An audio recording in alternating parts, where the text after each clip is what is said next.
You are such a hater. That was Paul Finebaum's reaction to Heather Dinich over at ESPN when he was. I mean, I don't really know how else to say it other than trying to correct her about what his view of Georgia was. Heather Dinich, who's been a reporter at ESPN for some time, really focuses on the college football playoff, does not have Georgia in her top four, which, is her prerogative. And that's, I don't really, I don't know what her obsession is with Florida State, I have to say. Um, Anybody that's watched Florida State and thinks that there's just not a case to put them over Georgia. I mean, they beat Clemson in overtime on the road. I thought it was a great win. They survived Boston College. Both those games were wins on the last play of the game. Georgia hasn't had a win like that this season because they've all been double-digit wins, or they've been a 7-point win where you're taking a knee at Auburn. So those are not the same. I mean, are we really saying that Florida State, so they're going to give them credit for beating LSU, a team that has really struggled this season? I don't know. I don't know. I think sometimes folks just sort of, we're going to see. I'll tell you that right now. We're going to see who is full of it and who isn't in terms of these teams as time goes on. Paul's response was Brock Bowers or not, Georgia is number one. I think not having Georgia one and having Michigan as the one, I think that's a completely acceptable answer in my opinion. Now, all of these teams have their own problem, I guess you could say, problems. I mean, you look at Michigan, they've just really not been challenged. They've not played a schedule Penn State and Michigan have the worst strength of schedule of any Power 5 team. That's what I was reading earlier today. It's Wednesday. It's the week of Georgia's off week. That's a pretty rough schedule, generally speaking. Oklahoma, I think, had a great win over Texas. They're going to have to redo it with Texas, though. So, where we are right now is a snapshot. I think we saw last year just how bad the committee was a season ago, and putting Georgia as the 3, I think it was, not even as the 1. I mean, this is a team that didn't just win the national championship, but won it by 50, whatever points, 55 points. So sometimes, I don't know, putting Washington at number 1, I would not do that. I would not say UW has looked better than Georgia. They've looked really good.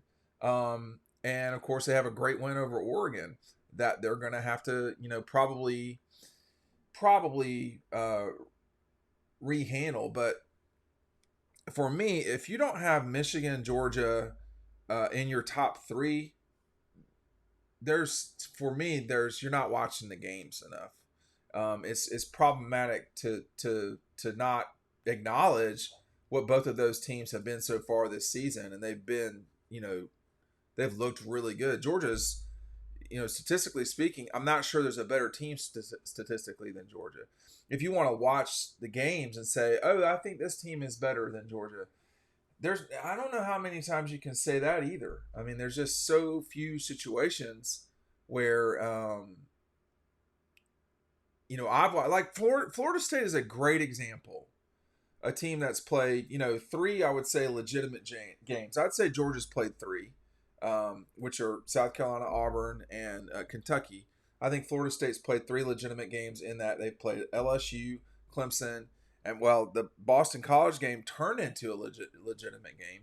So I will grant that one as well. But I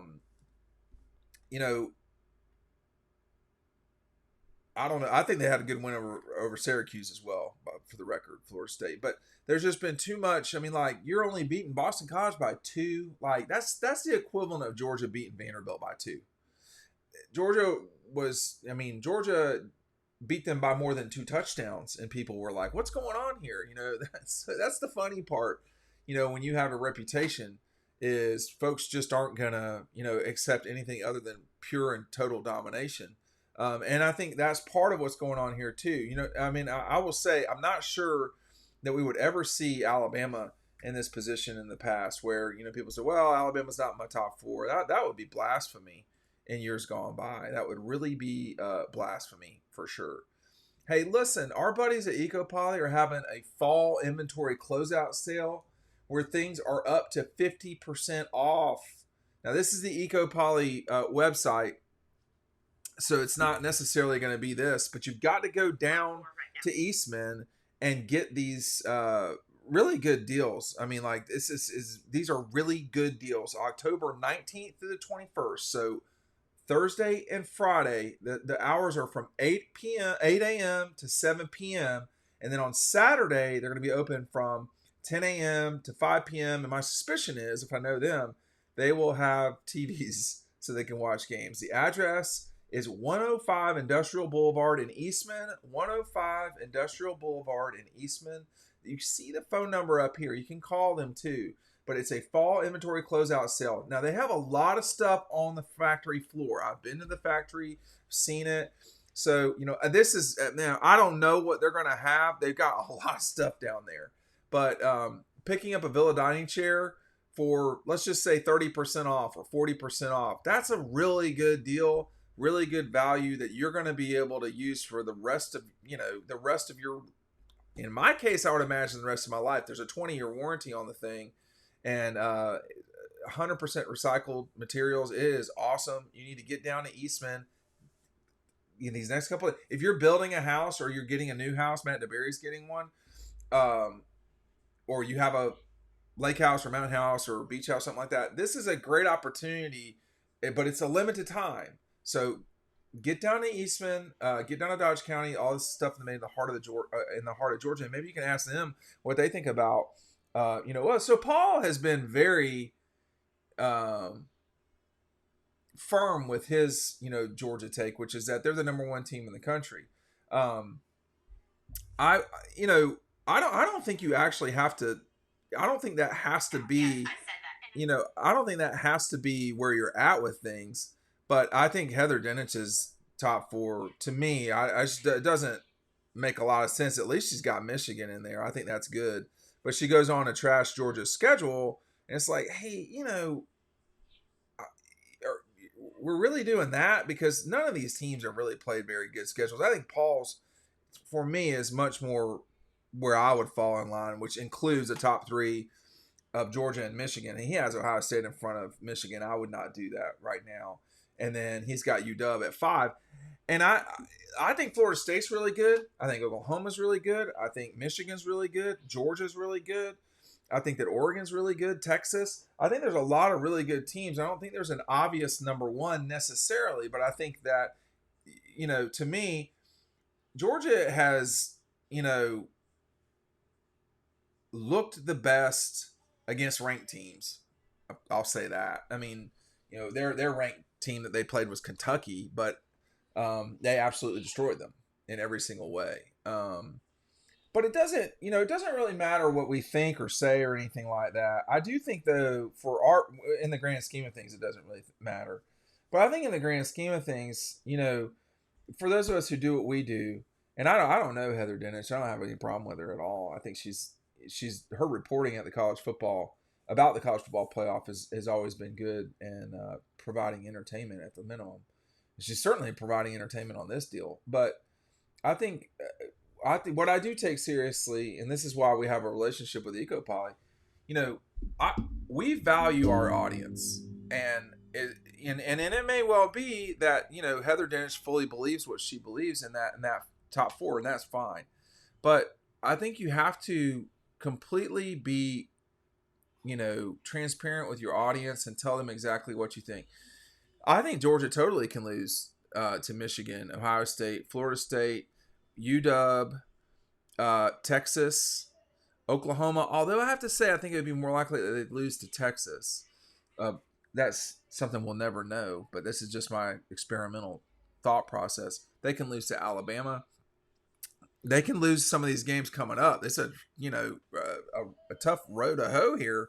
But if Georgia wins those games, it would be completely disingenuous to keep Florida State for Heather in front of Georgia.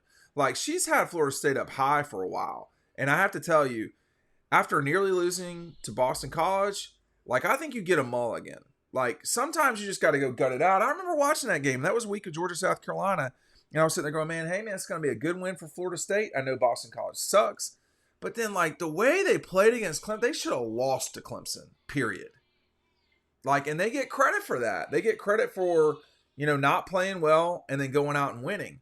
But like, you can only do that so many times. And don't say that's been the case with Georgia, because it's not.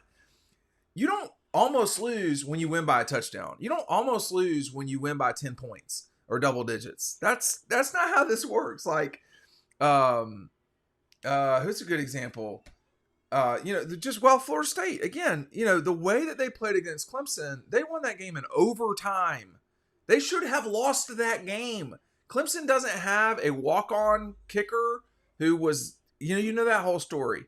They don't lose that game. They kick it, they win, and now the dirt that's been thrown on Clemson for the season we would have started doing that to Florida State because it's the ACC and this is what we do. But,